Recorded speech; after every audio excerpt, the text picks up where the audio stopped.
కడప చెన్నై జాతీయ రహదారి బాకరపేట గ్రామంలో రెండవ రోజు దీక్షలు కొనసాగుతున్నాయి. సిద్ధవటం మండలాన్ని కడప డివిజన్ నుంచి అన్నమయ్య జిల్లా రాయచోటిలో విలీనంపై రాష్ట్ర ప్రభుత్వం మరొకసారి పరిశీలించి కడప డివిజన్లో సిద్ధవటం మండలాన్ని విలీనం చేయాలని, లేని పక్షంలో పెన్నా నది నుంచి కడప నగరానికి త్రాగునీరు నిలుపుదల చేసే నిరసనలు తెలుపుతున్నామన్నారు. రాష్ట్ర ముఖ్యమంత్రి చంద్రబాబు నాయుడు పరిశీలించి న్యాయం చేయాలన్నారు. గత ప్రభుత్వంలో తప్పిదం వల్ల ఇదంతా జరుగుతుందని, రాజంపేట జిల్లా కేంద్రం చేయకుండా రాయచోటి జిల్లా ప్రకటించి రాజంపేట నియోజకవర్గ ప్రజలకు ద్రోహం చేశారని, రాష్ట్రంలో ఏర్పడ్డ కూటమి ప్రభుత్వం మరొక తప్పిదం చేసిందన్నారు. తప్పులు సరిదిద్దుకొని కడప జిల్లాలో 2 మండలాలు విలీనం చేయాలన్నారు. ఈ కార్యక్రమంలో జేఏసీ నేతలు పాల్గొన్నారు. మూడవ రోజు దీక్షా శిబిరంలో ఈరోజు అందరూ కూర్చోవడం జరిగింది.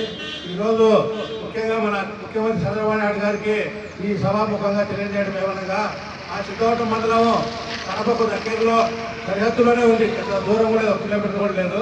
అటువంటి సిద్ధవటం మండలాన్ని తీసుకుపోయి 80 కిలోమీటర్ల పరిధిలో ఉన్నటువంటి రాయచోటి అన్నమయ్య జిల్లాలో కలగడము చాలా బాధాకరమైన విషయము.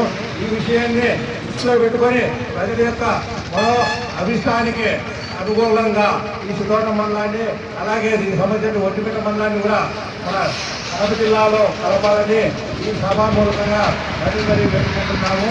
ఒకవేళ ఇలా కలపని పక్షంలో మాకు అన్నమయ్య జిల్లా కాకుండా రాజంపేటను జిల్లా కేంద్రంగా ఏర్పాటు చేయాలని ఈ సభాపూర్వకంగా తెలియజేస్తూ ఈ విధంగా సిద్ధవటం మండల ప్రజలందరి తరఫున మరీ వేడుకుంటున్నాము. ఈరోజు మూడో రోజుకు చేరిన బాకరాపేట శిబిరంలో ప్రతి ఒక్క కార్యకర్త, తెలుగుదేశం కార్యకర్త, పార్టీలకు అతీతంగా ప్రతి ఒక్కరూ ఈ మా కోసం కాదు చేసేది, మీరు తిని ఇళ్లలో కూర్చోవద్దు.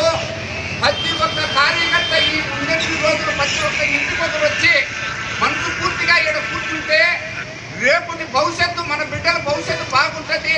ఆలోచన చేయండి. ఈ బుద్ధ టీ బంకులు కాడ పక్కన వస్తా అంటే ఆడ కూర్చొని ఉంటారు జనమంతా, అక్కడ కాదు కూర్చోవచ్చుంది. ప్రతి ఒక్కరు వచ్చి దయచేసి సిద్ధంలో కూర్చోండి. ప్రతి ఒక్క కార్యకర్త 10 మందిని తీసుకొని రావాలి. రేపు నుంచి ఇది కట్టుబడి ఎన్ని రోజులు కూర్చుంటామో అన్ని రోజులు చేయాలా. కడప జిల్లా ఉండేది 30,000 లేదు. అన్నమయ్య జిల్లా రాయచోటికి తీసుకొని పోతే అటు అన్నమయ్య జిల్లా రాజంపేటకి ఇయ్యలేదు, ఇటు రాయచోటికి తీసుకొని పోతే ఇటు నుంచి ఎక్కితే కనము మనమంటే ఎక్కుతాం, పోయొచ్చాం. సాయంత్రం కాకంటే రేపు వచ్చాం. ఆడోళ్ళు పోయి ఏ పని చేసుకొని వచ్చారు, ఎంత టైం పడుతుంది.